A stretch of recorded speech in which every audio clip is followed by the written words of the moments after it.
In this video, I'll show you how to reset your Spectrum router back to factory settings, so you can fix network issues or start fresh with default settings. Many people face problems like slow internet, dropped connections, or forgotten Wi-Fi passwords. A factory reset often clears these issues and restores the router to its original state. Step 1. Locate the reset button. Find the small reset button on the back or bottom of your Spectrum router. It's usually inside a pinhole. Step 2. Press and hold the reset button.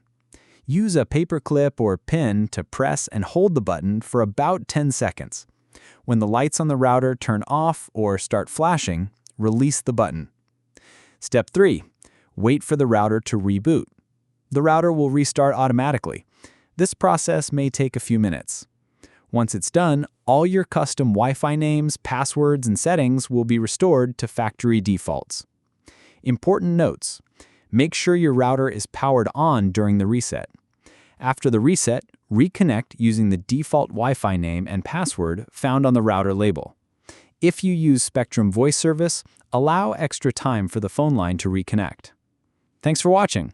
If this helped, hit the like button and subscribe for more Spectrum tips and tutorials.